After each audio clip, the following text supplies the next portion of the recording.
Votre programme d'information avec l'UIL, l'Université internationale de Libreville, le fleuron de la formation universitaire en Afrique.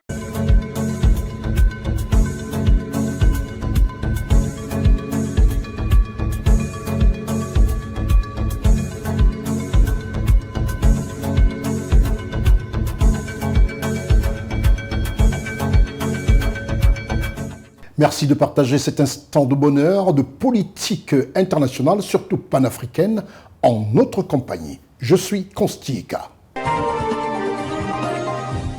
Au sommaire de cette émission, on parlera du Sénégal. Le Sénégal, vous savez très bien, ça a été l'actualité brûlante.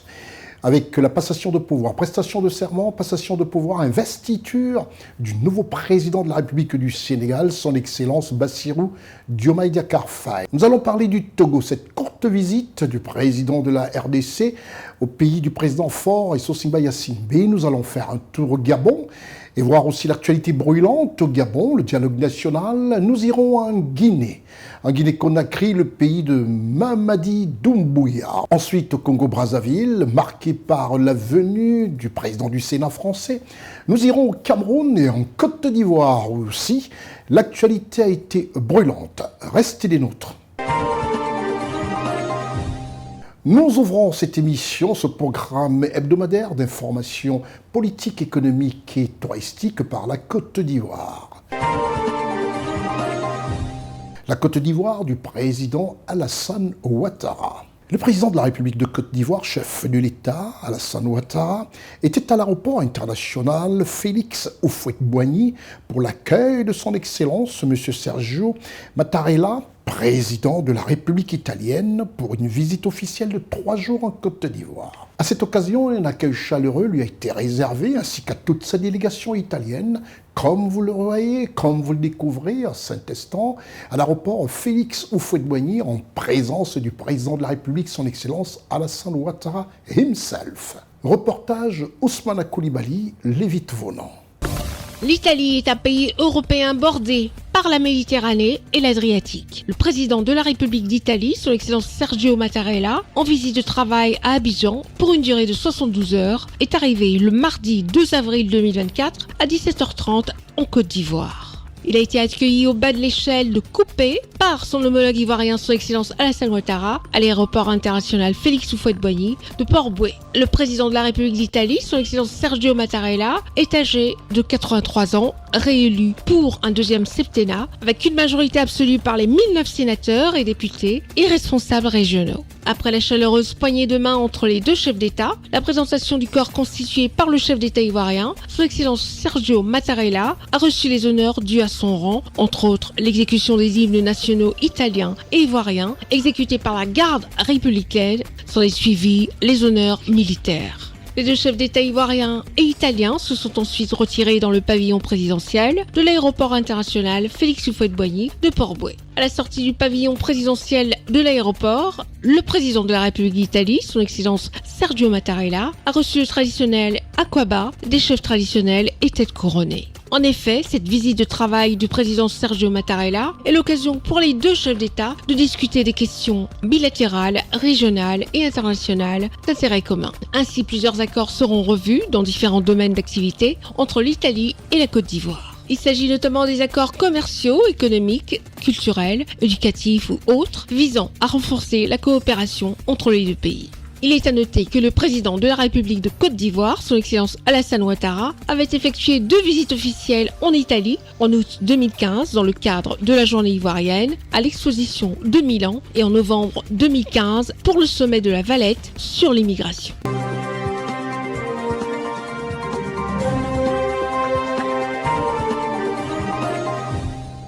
Après cette arrivée du président de la République italienne et sa délégation pour un séjour de 3 jours, on y reviendra dans ce programme Constieka Week News. Mais d'abord, nous faisons un saut en Guinée-Conakry, présidé par le chef de la transition militaire, le général Mamadi Doumbouya.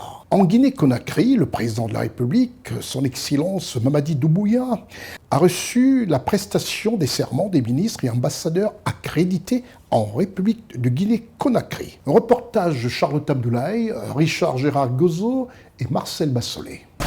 Après la constitution d'un nouveau gouvernement le 13 mars dernier, le président de la République, chef de l'État, chef suprême des armées, le général de corps d'armée Mamadi Doumbouya, a reçu les 27 ministres nommés ainsi que les 2 secrétaires généraux avec rang de ministres et 3 ambassadeurs plénipotentiaires pour leur prestation de serment.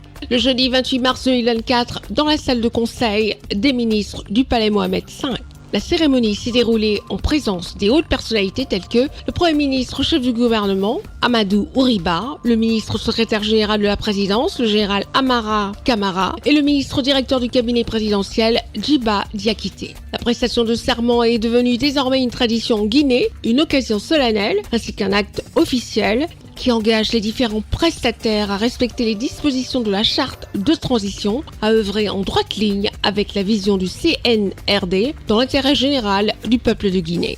Œuvrant dans le but de continuer à servir les Guinéens dans la justice, la transparence et de bâtir une nation unie, une administration forte, dynamique et moderne, le président de la République, chef de l'État, chef suprême des armées, le général de corps d'armée Mamadi Doumbouya, a placé sa confiance en des cadres désormais appelés à jouer chacun un rôle majeur dans l'atteinte des objectifs du CNRD. Acte d'engagement sur l'honneur. Je sous-signais Fatima Camara que dans mes fonctions de ministre de la Pêche et de l'Économie maritime, promets et jure devant Dieu et sur mon honneur à accomplir avec loyauté, fidélité et dévouement mes fonctions et charges d'État. Après cette série de prestations de serment, des prières ont été dites par le Premier ministre, chef du gouvernement, Amadou Ouriba, pour que le Tout-Puissant répande sa grâce sur la Guinée et guide cette nouvelle équipe gouvernementale dans les différentes missions qui lui ont été assignées. Avant de les renvoyer dans l'exercice de leurs fonctions, le président de la République a prodigué des sages et utiles conseils aux nouveaux membres du gouvernement en les enjoignant de travailler pour répondre aux préoccupations majeures de l'ensemble des populations guinéennes. En tant que membre du gouvernement, que vous fassiez preuve d'exemplarité vis-à-vis de vos subordonnés et surtout d'abnégation. Et ici, vous avez le Premier ministre chef du gouvernement qui a toute ma confiance pour mener le gouvernement. Vous êtes assez grand déjà pour prendre les bonnes décisions. Je voudrais ici prier le bon Dieu qu'il vous donne la santé et qu'il vous donne l'énergie nécessaire qu'il faut pour mener à bien cette transition. Vous dire que vous avez ma confiance, c'est pourquoi vous êtes là. Et finalement, ne comptez que sur vous-même pour changer notre pays. On ne peut le faire que nous-mêmes. Personne ne le fera à notre place. Nos concitoyens nous regardent. Et bien sûr, ils sont exigeants, ils le seront toujours, et ce qui est normal. Je vous remercie et vous dis que vous avez ma confiance. Il leur a réaffirmé sa confiance et les a exhortés à l'esprit d'équipe, à la cohésion, au dynamisme et à l'amour de la patrie. Ces hauts cadres de l'État, au nombre de 32, dont 27 ministres, 2 secrétaires généraux avec rang de ministres et 3 ambassadeurs plénipotentiaires nommés auprès de la République démocratique du Congo, de la Fédération de Malaisie et en Inde, sont appelés à faire valoir leur leadership au sein des différents départements ministériels et des représentations diplomatiques.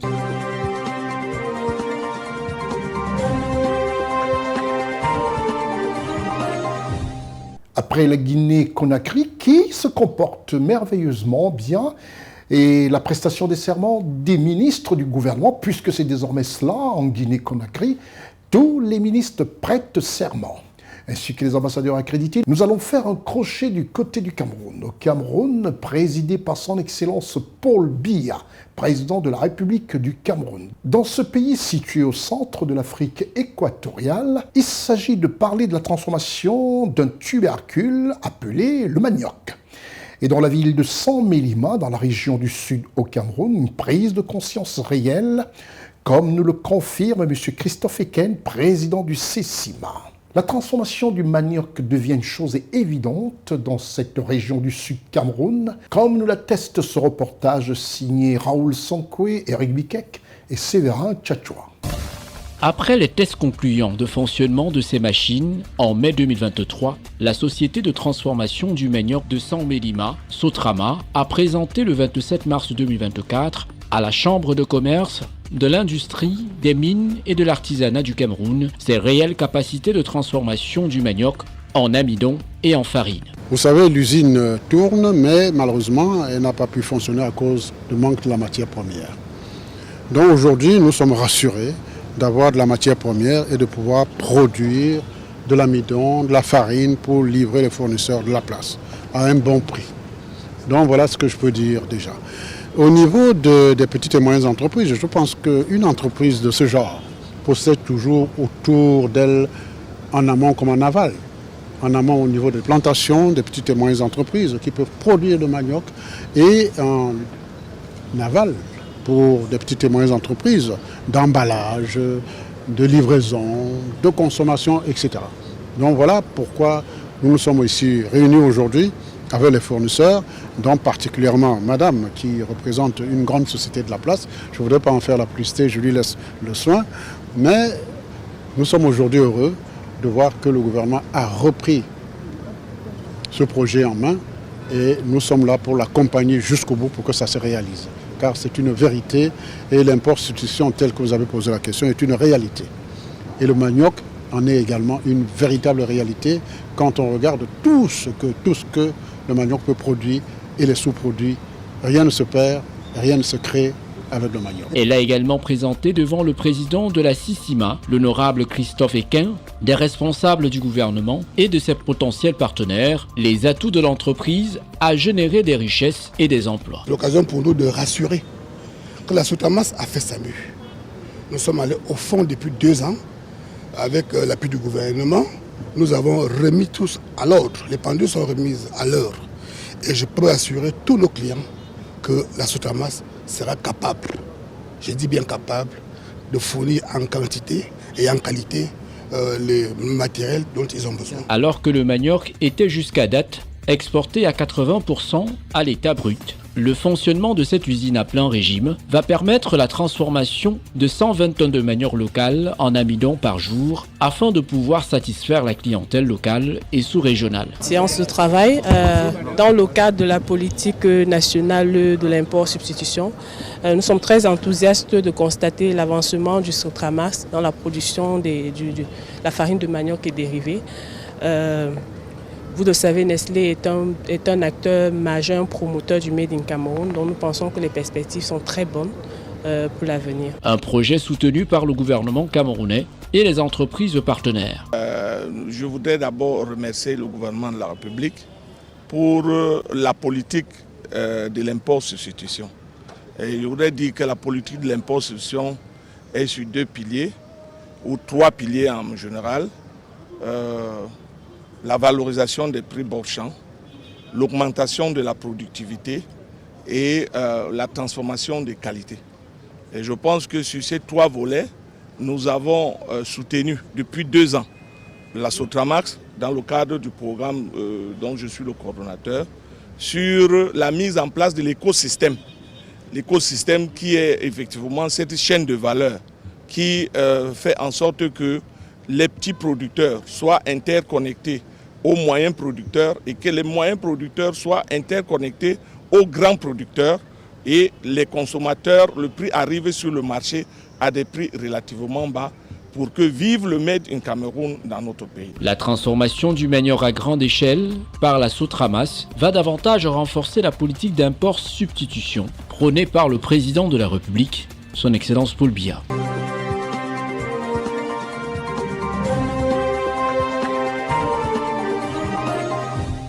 Je parlais à l'entame de cette émission de la République du Togo, ce beau petit pays en Afrique de l'Ouest, le pays présidé par son Excellence Faure Essosinbayasimbe. Le président togolais Faure Essosinbayasimbe a accueilli fraternellement son homologue de la République démocratique du Congo, son Excellence Félix-Antoine Tshisekedi Tshilombo, en visite de travail pour quelques heures seulement à Lomé. Un moment de retrouvailles entre ces 2 frères d'Afrique, comme nous le rapportent ici Charlotte Abdoulaye, Séverin Tchatchoua et Marcel Bassolé.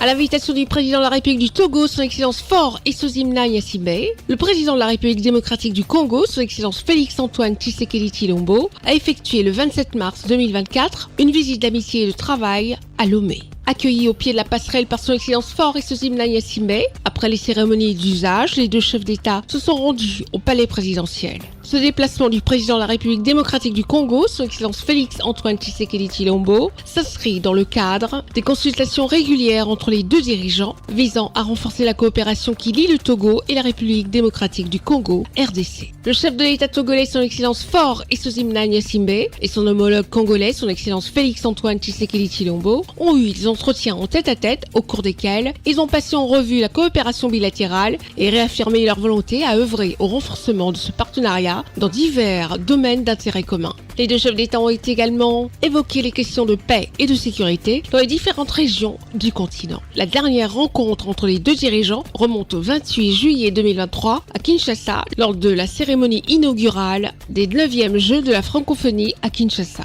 En fin d'après-midi, le président congolais, son Excellence Félix Antoine Tshisekedi Tshilombo, a quitté le sol togolais à destination de Nouakchott, en Mauritanie, pour un séjour de 48 heures.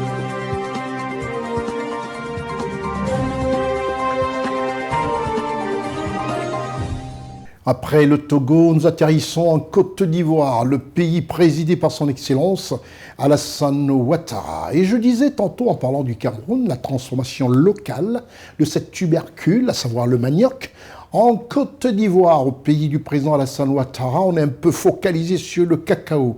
Il est bien vrai que les découvertes de gaz et de pétrole se font, mais l'accent et la précaution présidentielle veut toujours qu'on accorde un très gros crédit à la culture du cacao et du café.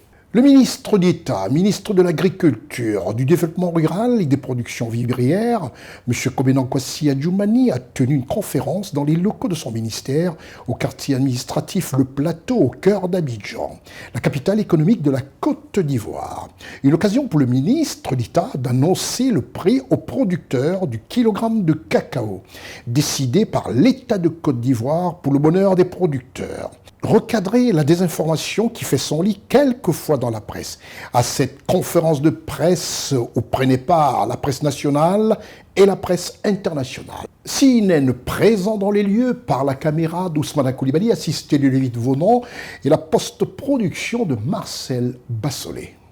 Ce 2 avril à Abidjan, pour la campagne intermédiaire de commercialisation 2023-2024, l'État de Côte d'Ivoire a fixé le prix bord champ garanti du cacao à 1500 francs CFA le kilogramme. L'information a été rendue publique par le ministre d'État, ministre de l'Agriculture, du Développement rural et des productions vivrières, M. Kobenan Kwasi Adjoumani, au cours d'une conférence de presse ce 2 avril 2024 à Abidjan, qui a réuni la presse locale et internationale.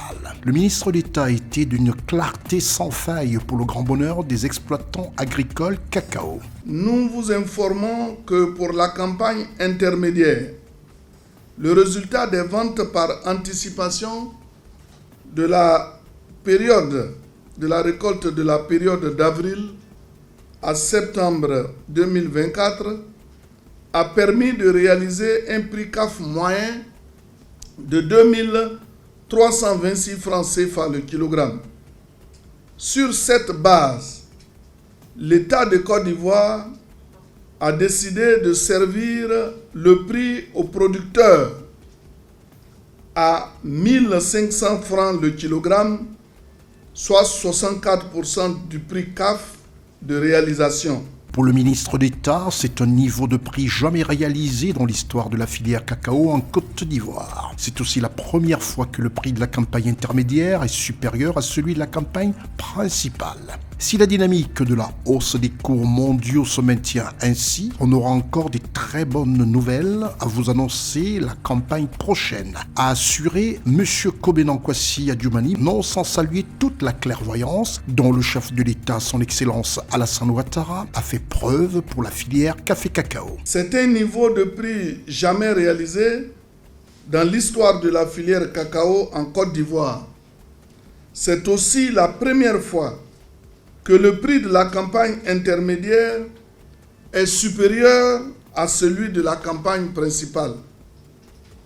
Nous étions ici, dans cette même salle, lorsque je vous disais de faire confiance à notre président de la République, son Excellence, M. Alassane Ouattara, parce qu'il sait récompenser les efforts de ses concitoyens. Le président Alassane Ouattara a beaucoup fait pour les planteurs de café et cacao Et je puis vous assurer qu'ils continuent d'être dans les mêmes dispositions d'esprit pour leur garantir le meilleur. Chers parents producteurs, les effets de l'envolée des cours mondiaux commencent à vous profiter. Et si la dynamique de la hausse des cours mondiaux se maintient ainsi, on aura encore de très très bonnes nouvelles à vous annoncer la campagne prochaine. Le ministre d'État, ministre de l'Agriculture, du Développement rural et des productions vivrières de la République de Côte d'Ivoire, M. Kobenan Kwasi Adjoumani, a relevé que depuis 2011, la Côte d'Ivoire a opté pour l'octroi d'au moins 60% du prix CAF de ses produits aux producteurs en exploitant un système stabilisé basé sur la vente par anticipation d'une bonne partie de la récolte sur les marchés à terme. Et selon lui, ce système a très bien fonctionné depuis 2012 et a permis de procurer de revenus rémunérateurs aux producteurs ivoiriens de café et de cacao dans un contexte international caractérisé par des prix faibles. Il a rappelé que le prix minimum garanti du cacao au titre de la campagne principale 2023-2024 était fixé à 1000 francs CFA le kilogramme. L'équipe de reportage de CNN a recueilli pour vous quelques impressions. Nous, producteurs, nous sommes fiers d'être producteurs. Nous sommes tellement contents qu'on a l'envie de toujours être producteur. Avant, c'était vraiment un problème quand on est producteur. Mais aujourd'hui, fier d'être producteur. Parce que c'est un prix que nous n'avons jamais vu. C'est un prix qui vient vraiment rehausser l'autorité d'un producteur. C'est un miracle. Un miracle en ce sens que le cacao de la petite traite est du cacao de petite taille. Les fèves sont petites. Et ça a été toujours payé moins cher que le cacao de la grande traite. Nous pensons que le président de la République vient de nous donner un bon prix. L'embellie au niveau mondial rejaillit réellement sur le producteur ivoirien aujourd'hui. Si nous sommes en train de vendre le cacao de petite fève à 1500 aujourd'hui, nous croyons que la grande traite ira à certainement plus de 3000. Et nous disons merci au président de la République. Nous traduisons ici le remerciement des planteurs de Côte d'Ivoire et nous allons le matérialiser comme un de nos collègues l'a dit. Nous sommes contents de ce prix. C'est toute une joie pour nous parce que de toute l'histoire du cacao, ce prix de 1500 n'a jamais été fixé. Et aujourd'hui, savoir qu'une tonne de cacao coûte 1 500 000 francs, c'est vraiment agréable et c'est une satisfaction pour l'ensemble des sociétés coopératives. Il est à noter que la filière café-cacao est le fer de lance de l'économie ivoirienne pour sa contribution à plus de 40% des recettes d'exportation et à plus de 15% du PIB.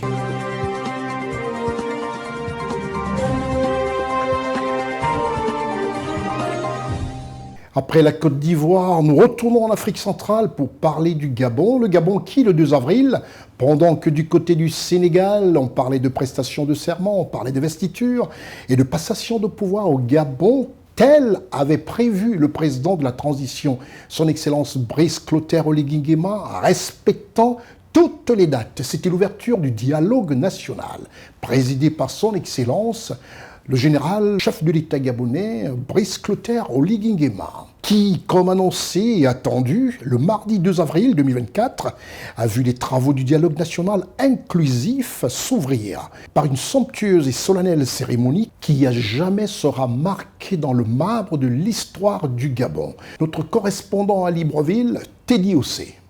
Le palais des sports de Libreville a été pris d'assaut par une véritable marée humaine. À croire qu'aucun Gabonais ne voulait manquer ces instants mémorables. Tout y était. Solidarité enthousiaste, communion fusionnelle et émotion vibrante. Faste et somptuosité étaient en harmonie parfaite avec la prestigieuse présence du président de la transition gabonaise, Brice Clotaire Oligui Nguema, qui avait à ses côtés son homologue centrafricain, Faustin Archange Touadéra. L'atmosphère et l'ambiance avaient de manière marquée une fusion fraternelle qui laissait transparaître un Gabon retrouvé, uni et fier. Le clergé, dans toutes ses composantes confessionnelles, est au directoire de ce dialogue national inclusif. Et les différentes adresses faites allaient dans le sens que l'issue des travaux devrait opérer la genèse d'une renaissance d'un Gabon de droit, de justice, de solidarité par une gouvernance exemplaire et vertueuse. Peuple gabonais,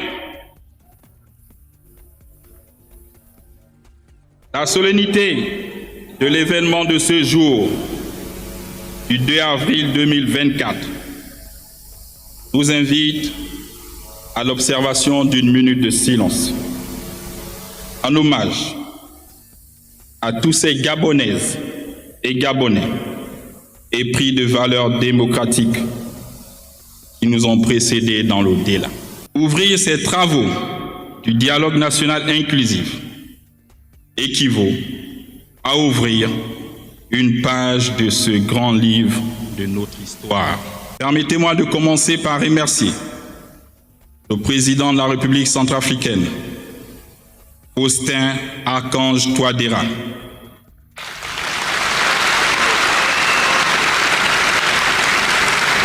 pour son rôle de facilitateur de la CAC et son implication sans relâche à accompagner le Gabon dans ce processus de transition.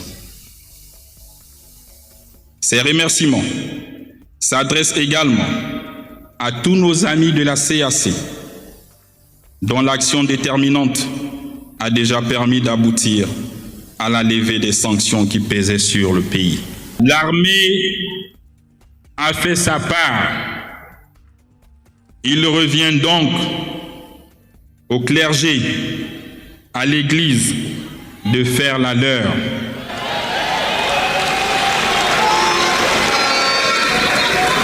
C'est dire que le dialogue national inclusif, nous l'avons mis sous le sceau des dieux. Ces thèmes ont été développés avec responsabilité et conviction par le chef de l'État, le général Brice Clotaire Oligui Nguema, et le monseigneur Jean-Patrick Ibaba. Le président de transition, chef de l'État gabonais, le général Brice Clotaire Oligui Nguema, a appelé à l'édification d'un Gabon nouveau qui sera à tout jamais débarrassé des scories d'hier. La responsabilité de léguer pour la postérité un pays plus juste sera la mission du bureau, a répondu en écho le monseigneur Jean-Patrick Ibaba.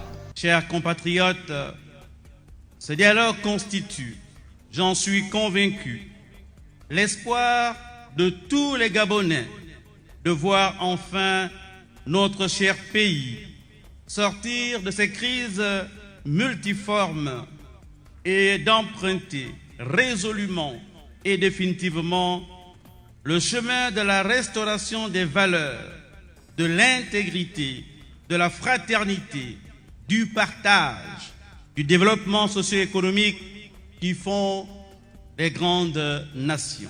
Devant l'assistance nombreuse, le président de la transition, Brice Clotaire Oligui Nguema, a promis et affirmé qu'il transformera en texte les décisions du dialogue national. J'en appelle à la responsabilité et au patriotisme de tous, pour qu'à nouveau, unis dans la concorde et la fraternité, le Gabon rêvé par nos ancêtres, nos pères, nos aînés, tels que Bombé, Wongo, Emantole, Léomba,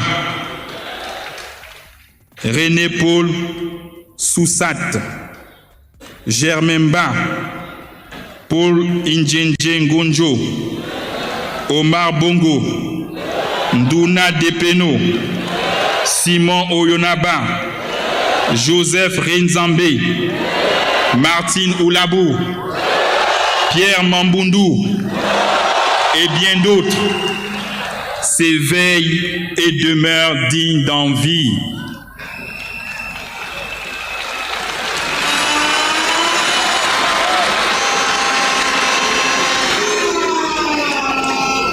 Peuple gabonais, c'est enfin notre essor vers la félicité.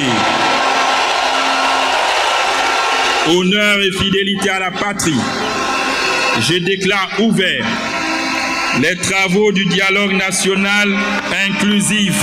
Les moments de réjouissance de ces assises ont vu la prestation de l'icône de la musique gabonaise, Pierre Claver-Nkendenge, qui a électrisé, invité participants. Et que dire de la maestria et surtout de ce retour inattendu d'André Pepe Zé, dont le classique titre Nzal porte la symbolique et la philosophie qui cadrent avec la circonstance. Toutes choses qui ont fini par émouvoir de façon touchante et humaine le général Brice Clotaire Oligui Nguema et par la suite, comme une sensation contagieuse, le titre Libérer la liberté a fait chavirer le tout palais des sports de Libreville.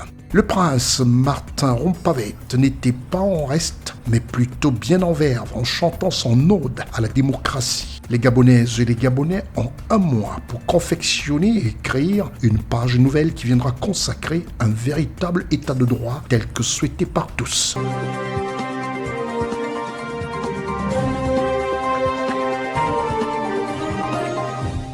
Et oui, voilà qui honore l'Afrique par le biais du Gabon où on tient toutes les promesses, où on tient son calendrier. Et le chef de l'État du Gabon, chef de transition, président de la République, M. Brice Clotaire Oligui Nguema, tient à respecter le calendrier évoqué et proposé au peuple gabonais. C'est l'heure aussi de parler du Gabon par le biais de notre partenaire officiel, cette université qui forme des cadres qui tout de suite sont aptes à assumer les responsabilités sur le marché du travail. L'Université internationale de Libreville, notre partenaire officiel. L'Université internationale de Libreville, reconnue d'utilité publique grâce à son partenariat avec l'État, est un établissement privé d'enseignement supérieur à vocation scientifique et technologique composé, entre autres, de l'École polytechnique de Libreville, de la Faculté de droit et des sciences politiques, de l'Institut international de recherche biomédicale et biotechnologie, de l'Institut supérieur de gestion et d'économie appliquée. Et sa toute nouvelle école de médecine et de pharmacie. Son ouverture sur le monde du fait de ses partenariats avec les prestigieuses universités et institutions internationales lui permettent de s'arrimer à plusieurs systèmes de formation et de délivrer des diplômes reconnus. DUT, licence, ingénieur, master recherche et professionnel, exécutive MBA, doctorat. Venez vous former à l'exécutive MBA de l'UQAM Canada au métier de l'économie, gestion, du droit et de la science politique, de l'industrie médicale et pharmaceutique. Devenez technicien supérieur ou ingénieur à l'Université internationale de Libreville, le fleuron de la formation universitaire en Afrique.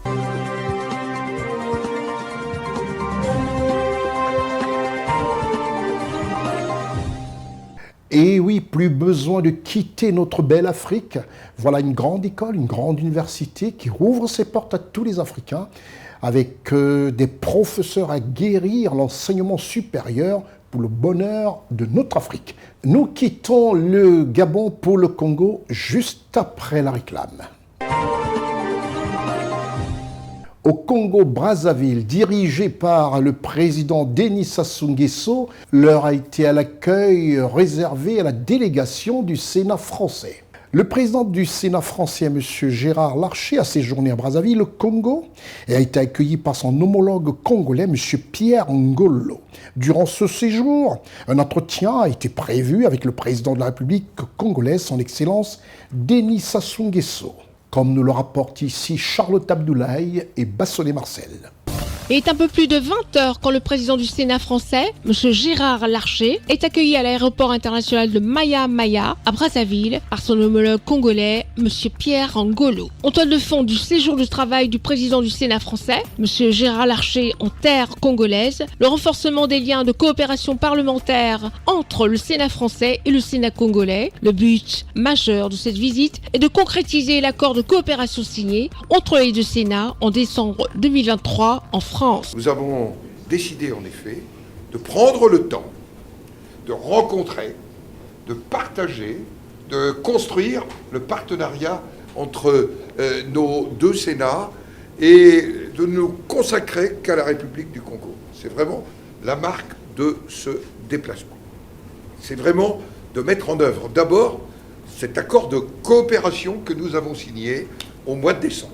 Et puis, nous voulons aussi partager toute la réflexion avec nos collègues sénateurs sur la décentralisation, mais aussi, j'allais dire, comment, quelque part, nous rénovons, nous renforçons nos relations avec la France et le Congo. Durant son séjour de travail au Congo, le président du Sénat français, M. Gérard Larcher, et les sénateurs congolais vont échanger sur plusieurs autres sujets liés aux missions parlementaires. Avec confiance, nous aurons d'autres sujets à débattre. Nous croyons profondément aux deuxièmes chambres, au rôle particulier de représentation des collectivités territoriales, au rôle bien sûr législatif et de contrôle, mais aussi le rôle particulier que vous jouez de médiation dans votre constitution, qui est un rôle un peu particulier et intéressant. Pendant son séjour, le président du Sénat français, M. Gérard Larcher, et sa délégation vont s'entretenir avec le président de la République du Congo, son Excellence Denis Sassou Nguesso. Il visitera également la basilique Sainte-Anne du Congo, ensuite le stade Félix Éboué, qui est un lieu historique de l'amitié entre la France et le Congo, en passant par le mémorial Pierre Savorian de Brazza, et pour finir, le centre de formation de recherche en art dramatique et les projets de l'Agence française de développement. Monsieur Gérard Larcher va par la suite exposer sur la décentralisation et en d'autres sujets d'actualité en plénière spéciale dans l'hémicycle de la Chambre haute du Parlement congolais.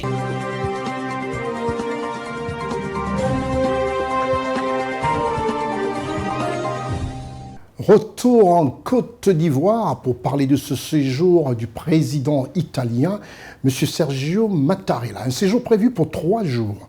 Et à la deuxième journée de ce séjour en Côte d'Ivoire, le président Ouattara, son Excellence, le chef de l'État de Côte d'Ivoire, lui a accordé un entretien à la présidence de la République de Côte d'Ivoire. À cette occasion, le 3 avril dernier, au palais présidentiel, le deuxième jour, comme je l'ai indiqué, de ce séjour prévu pour 72 heures, le chef d'État italien en Côte d'Ivoire a été reçu par le président de la République, son Excellence, Alassane Ouattara, au palais présidentiel situé au cœur même du plateau à Abidjan. Reportage pour CNN, Ousmana Koulibaly, Marcel Bassolé. Le vice-président de la République de Côte d'Ivoire, le ministre de l'Intérieur, précède l'arrivée au palais présidentiel du chef de l'État de la République de Côte d'Ivoire, son Excellence Alassane Ouattara, dont le cortège fait son entrée dans l'enceinte du palais de la présidence de la République. Le mercredi 3 avril 2024, il est très exactement 10h57. La raison est salutaire, la visite officielle du président de la République d'Italie, qui lui à son tour, ainsi que la forte délégation qui l'accompagne, arrive à 11h. Accueilli sur le perron du palais présidentiel par son Excellence Alassane Ouattara, chef de l'État de Côte d'Ivoire. Les deux personnalités politiques posent pour la photo officielle. C'est alors que les deux chefs d'État font leur entrée dans le palais présidentiel pour une séance d'entretien qui aura duré plus d'1 heure d'horloge en présence du côté ivoirien de M. Thiemoko Meyele Kone, vice-président de la République de Côte d'Ivoire, M. Fidel Sarasoro, ministre, directeur du cabinet présidentiel, M. Vagondo Diomandé, ministre de l'Intérieur, M. Kakou Wadja Léon Adom, ministre des Affaires étrangères, et Mme Masséré Touré Kone, secrétaire générale de la présidence de la République de Côte d'Ivoire. Tous face à une imposante délégation italienne qui justifie le caractère officiel et respectueux de la relation entre la Côte d'Ivoire et l'Italie dans nombreux domaines, ainsi qu'une amitié entre les deux chefs d'État ivoiriens et italiens. C'est à la fin de ce fructueux entretien qu'un point de presse face à la presse nationale et internationale sera accordé par le président de la République d'Italie, son Excellence Sergio Mattarella, aux côtés du président de la République de Côte d'Ivoire, son Excellence Alassane Ouattara. Monsieur le Président, je suis très heureux de vous accueillir en Côte d'Ivoire à l'occasion de la visite officielle que vous effectuez dans notre pays. Je vous souhaite à vous-même ainsi qu'à l'importante délégation qui vous accompagne le traditionnel Akwaba en terre ivoirienne. Akwaba veut dire bienvenue, Monsieur le Président. La Côte d'Ivoire et l'Italie entretiennent des liens d'amitié depuis l'établissement des relations diplomatiques entre nos deux pays en 1961, c'est-à-dire quelques mois seulement après l'indépendance de la Côte d'Ivoire. Monsieur le Président, nous avons passé en revue la coopération entre nos deux pays et nous nous sommes félicités du dynamisme et du renforcement de nos relations au cours de ces dernières années. En effet, le volume des échanges commerciaux bilatéraux globaux est en constante hausse. Il est passé de 483 millions d'euros en 2021 à plus de 595 millions d'euros en 2022, soit une hausse de plus de 23%. Nous avons aussi noté avec satisfaction l'implantation d'environ 80 entreprises italiennes en Côte d'Ivoire. Et à cet égard, nous nous sommes félicités de la fructueuse collaboration avec le groupe Eni, qui a récemment fait la découverte avec Petrosi d'importants gisements de pétrole et de gaz pour des investissements de 9 et 6 milliards de dollars respectivement pour Baleine et Calao, c'est-à-dire 9 milliards de dollars pour Baleine et 6 milliards de dollars pour Calao. Nous encourageons les entreprises italiennes à s'intéresser également à la transformation du cacao et de l'anacarde. Monsieur le Président, au cours de nos échanges, j'ai salué la ferme volonté du gouvernement italien, dirigé par le président du Conseil, Mme Giorgia Meloni, de donner un nouvel élan à la coopération avec le continent africain.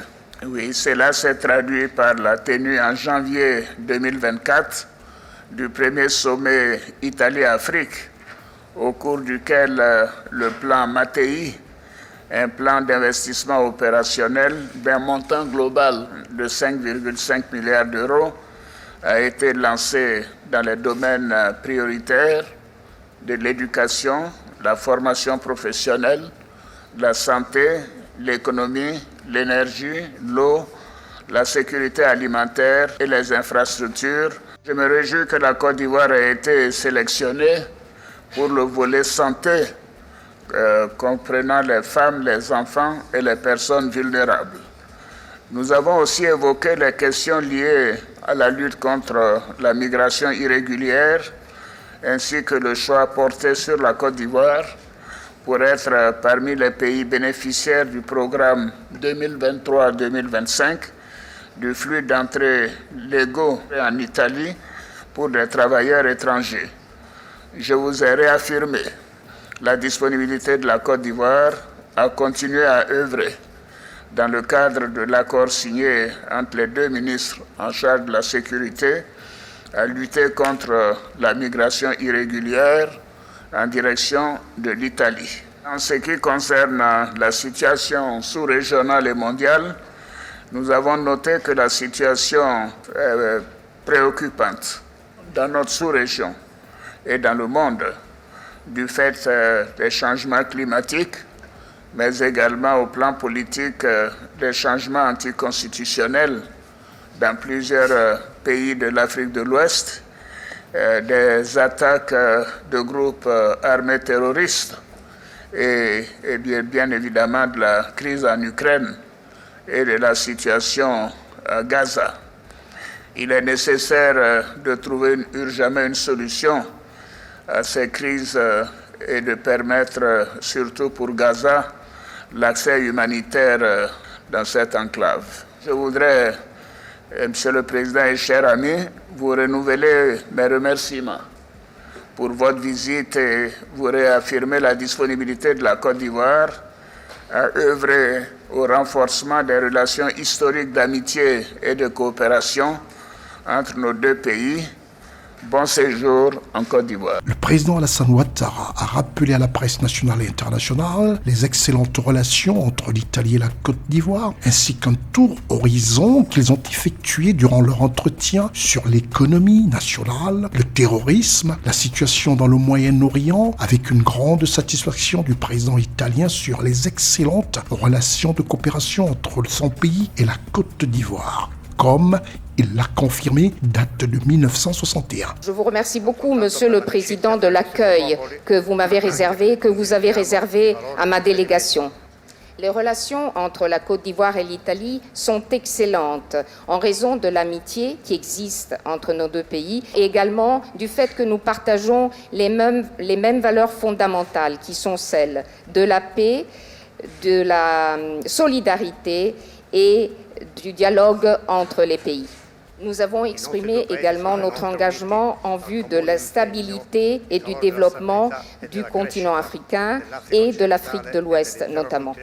L'Italie a été présente en Côte d'Ivoire dès son indépendance et la collaboration et le dialogue entre nos deux pays n'ont cessé de se développer et ce de plus en plus car l'Italie considère la Côte d'Ivoire comme étant un partenaire important.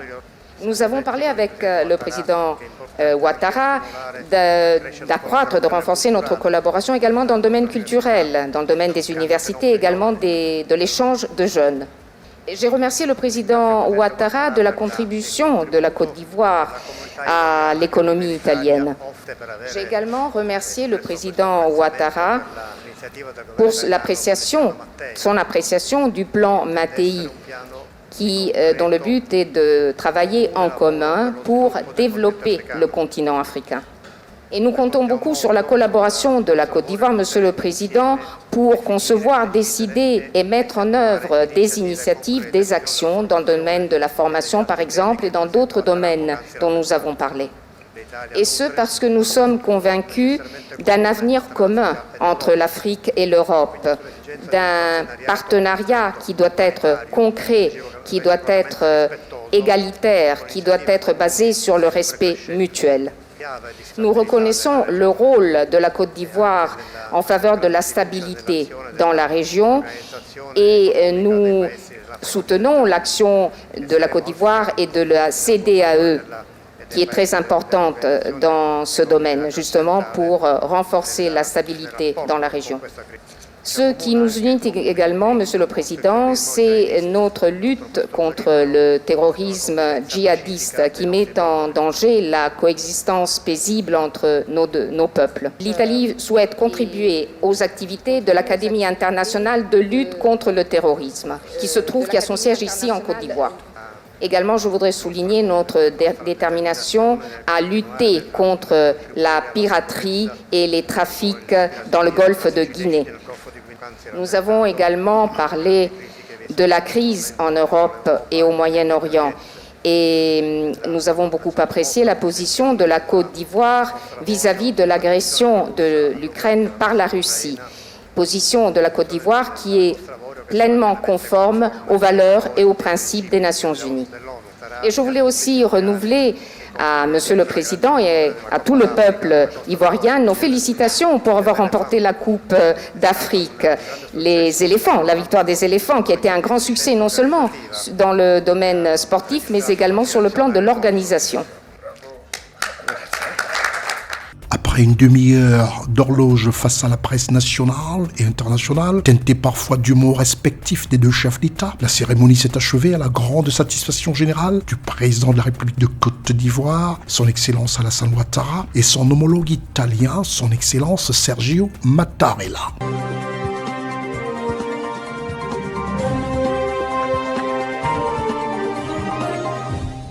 C'est alors qu'en soirée, aux environs de 20h, un dîner d'honneur a été offert au président Sergio Mattarella, président de la République italienne, ainsi que toute la délégation qui l'accompagne. Un dîner d'honneur au palais présidentiel de la République de Côte d'Ivoire, dans la pure tradition d'accueil en Côte d'Ivoire, a été offert au président italien, son épouse, et à toute la délégation italienne par son Excellence Alassane Ouattara, en présence de la première dame de Côte d'Ivoire, Madame Dominique Ouattara, du vice-président de la République de Côte d'Ivoire, du Premier ministre, chef du gouvernement, du grand chancelier de la République de Côte d'Ivoire, des présidents des institutions, du ministre directeur du cabinet présidentiel, de la secrétaire générale de la présidence de la République de Côte d'Ivoire, du clergé, des membres du gouvernement et de la délégation italienne. Après l'allocution du chef de l'État de Côte d'Ivoire, son Excellence Alassane Ouattara, et celui du président italien Sergio Mattarella,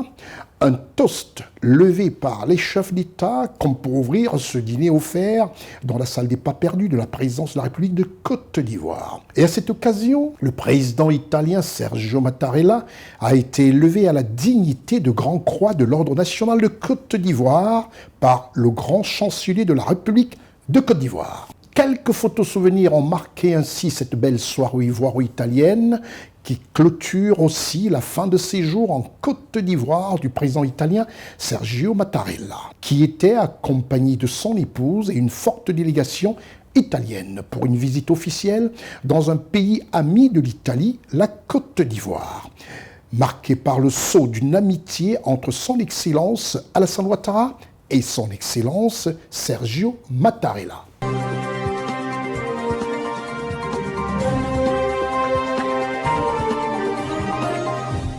Rien de plus normal quand on sait par médias interposés entre les directs et les différents reportages sur plusieurs médias en Côte d'Ivoire, y compris CNN, votre média, comment ces deux chefs d'État se sont retrouvés et ont en harmonie évoqué tous les sujets économiques nationaux, des sujets qui comportent aussi des relations internationales entre les différents pays, y compris les sujets qui touchent les différends en Ukraine et aussi la Palestine et Israël. Restez des nôtres, c'est l'heure du grand format. Nous avons décidé de consacrer ce grand format à un pays qui a honoré l'Afrique, un pays qui a tranché avec ce que l'on peut penser des Africains. Ce pays n'est autre que le Sénégal, à qui nous avons décidé d'accorder ce grand format. Au Sénégal, il s'est passé quelque chose que n'oublieront pas de sitôt les Africains. Nous allons revivre ce moment de forte émotion du panafricanisme en marche au Sénégal, voulu par le peuple sénégalais, faisant du désormais son Excellence M. Bassirou Diomaye Diakhar Faye le 5e président élu démocratiquement au Sénégal. Ce pays dont les élections, le scrutin se passe en 2 tours, et ce jeune président de 44 ans d'âge a été élu au premier tour, dans une performance incroyable, comme nous relate ici ce grand format goupillé par toute l'équipe de rédaction de CNN. Le 12 avril 2024 restera dans les annales de la République du Sénégal comme un jour exceptionnel d'investiture du plus jeune président de ce pays de l'Afrique de l'Ouest. L'arrivée du président élu de la République sénégalaise, son Excellence Bassirou Diomaye Diakhar Faye, accueilli et salué à son arrivée par le président du Conseil constitutionnel de la République du Sénégal.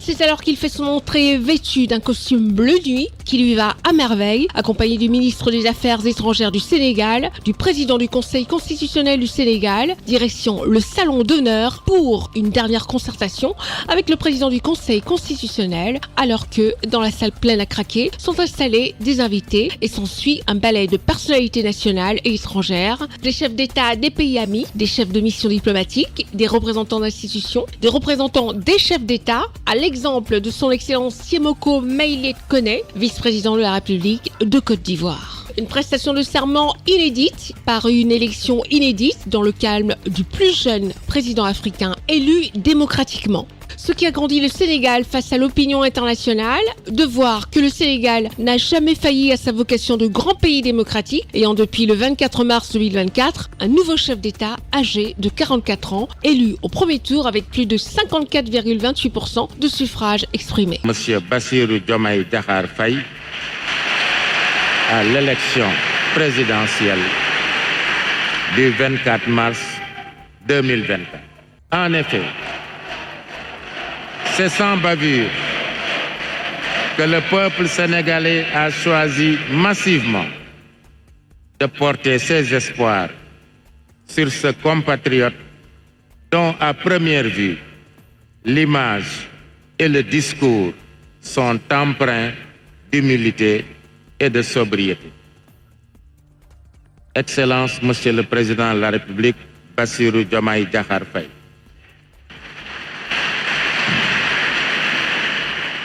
Vous êtes le choix incontestable et éclatant du peuple sénégalais. Et vous symbolisez la volonté de notre peuple de changer de paradigme dans sa gouvernance et de génération dans son gouvernement. Vous portez désormais sur vos épaules les espoirs de toute une nation, en particulier de ces jeunes hommes et jeunes femmes, accompagnés parfois d'enfants, dont l'aspiration à un travail digne et une vie décente est encore intacte, au point de risquer leur vie en affrontant les océans ou l'immensité des sables du désert dans une quête tragique et souvent illusoire d'une vie meilleure ailleurs. La cérémonie de prestation de serment du président de la République est tenue sur le fondement de l'article 37 de la Constitution, qui dispose: le président de la République est installé dans ses fonctions après avoir prêté serment devant le Conseil constitutionnel. Monsieur le Président de la République, le serment que vous prêterez tout à l'heure vous commandera, au sortir de cette audience, de toujours promouvoir et défendre les valeurs africaines en général et sénégalaises en particulier. Il y a comme une exigence de solidarité, malgré nos diversités culturelles, géographiques, religieuses entre autres, qui justifie la présence à vos côtés et aux côtés du peuple sénégal d'éminents chefs d'État de pays amis et de pays voisins, ainsi que les représentants d'institutions régionales et internationales venus célébrer avec nous l'une des plus belles fêtes de la démocratie. Nous les saluons et les remercions d'avoir rehaussé de leur présence la solennité de cette audience. Monsieur le Président de la République, fleurissent et portent leurs fruits. Que le Tout-Puissant vous assiste.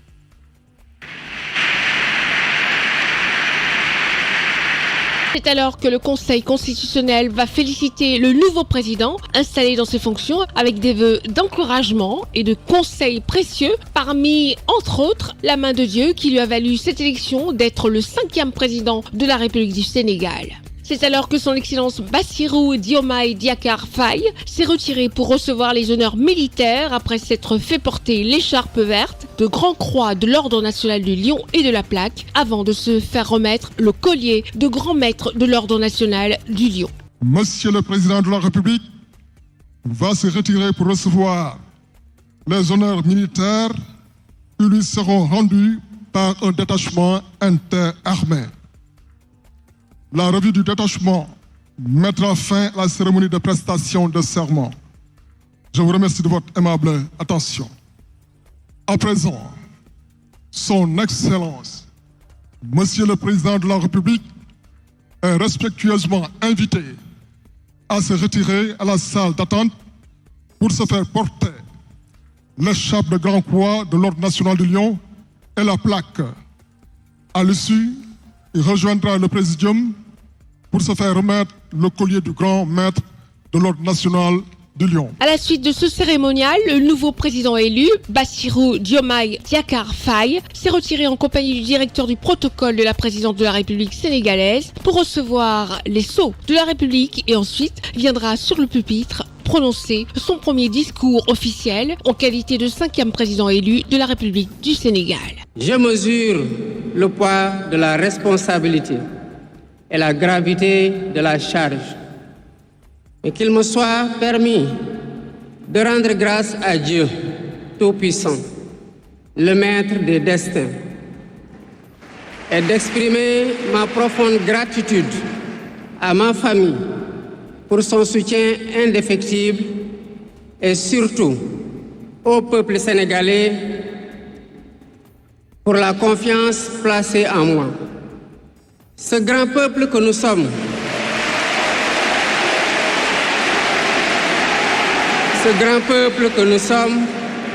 au prix de vies perdues, de blessures irréversibles, de libertés confisquées, de carrières brisées, a démontré à maintes occasions et dans des moments critiques. Son attachement à la paix et aux valeurs républicaines. En m'adressant à vous à ce jour, il me revient le douloureux souvenir des martyrs de la démocratie sénégalaise, des amputés, des blessés et des anciens prisonniers. Je garderai toujours à l'esprit les lourds sacrifices consentis afin de ne jamais vous décevoir. Hommage doit aussi être rendu à nos aînés qui se sont battus pour l'avènement de la démocratie sénégalaise. Ils ont posé les solides fondements d'une nation indépendante et d'un état de droit secoué par moments, mais toujours debout. Le Sénégal, sous mon magistère, sera un pays d'espérance, un pays apaisé, avec une justice indépendante et une démocratie renforcée. Avec une justice indépendante et une démocratie renforcée. Telle est ma promesse sur la foi du serment que je viens de prêter devant Dieu et devant la nation en votre présence. Ensuite, direction le palais présidentiel où la garde rouge présidentielle est déjà sur pied avec le président Macky Sall qui est sur pied depuis 10h du matin, attend le nouveau président élu, son excellence Bassirou Diomaye Diakhar Faye, afin de lui remettre les clés du palais présidentiel.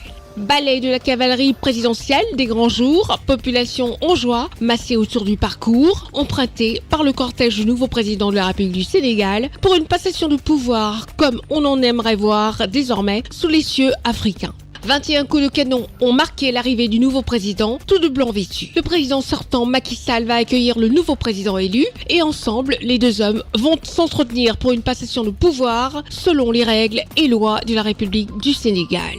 C'est officiel désormais, le Sénégal a son nouveau chef d'État, président élu démocratiquement, 5e président de la République sénégalaise et plus jeune chef d'État africain élu démocratiquement. Quelques heures après sa prestation de serment et de passation de service, le président de la République du Sénégal, son excellence Bassirou Diomaye Faye, a nommé Ousmane Sonko au poste de Premier ministre, chef du gouvernement. L'annonce a été faite ce mardi 2 avril 2024 au palais de la République du Sénégal. L'équipe gouvernementale qui va accompagner le président Bassirou Diomaye Faye et le Premier ministre Ousmane Sonko sera dévoilée dans les prochains jours. Les deux autres décrets signés par le président Bassirou Diomaye Faye sont relatifs à la nomination d'un ministre directeur du cabinet en la personne du professeur Mary Teuw Niane, ancien ministre de l'enseignement supérieur sous Macky Sall. Le président de la République du Sénégal, son excellence Bassirou Diomaye Faye, a décidé de maintenir M. Oumar Samba Ba, inspecteur général d'État, qui a occupé les fonctions de ministre, secrétaire général de la présidence, dans ses fonctions.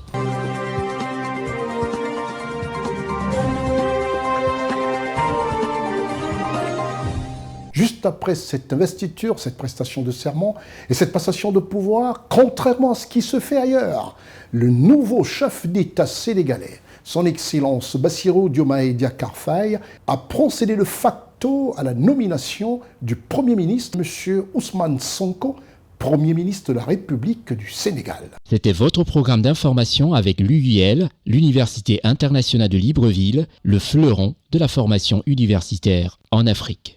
C'est terminé pour cette émission Constieka All Week News, tout en vous rappelant de continuer à regarder votre télévision, celle sur laquelle vous êtes, et aussi sur les www.cinentv.ci et en replay sur www.ciwebinfo.net, dont l'information en continu 24 heures sur 24. Et c'est aussi pour moi l'occasion, et surtout toute l'équipe de CNN, de dire simplement à Dieu le Père de bénir le Sénégal, la nouvelle équipe dirigeante, son Excellence M. Bassirou Diomaye Diakhar Faye, le Premier ministre M.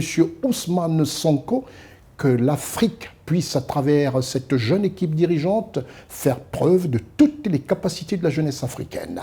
Je suis Constieka. Au revoir.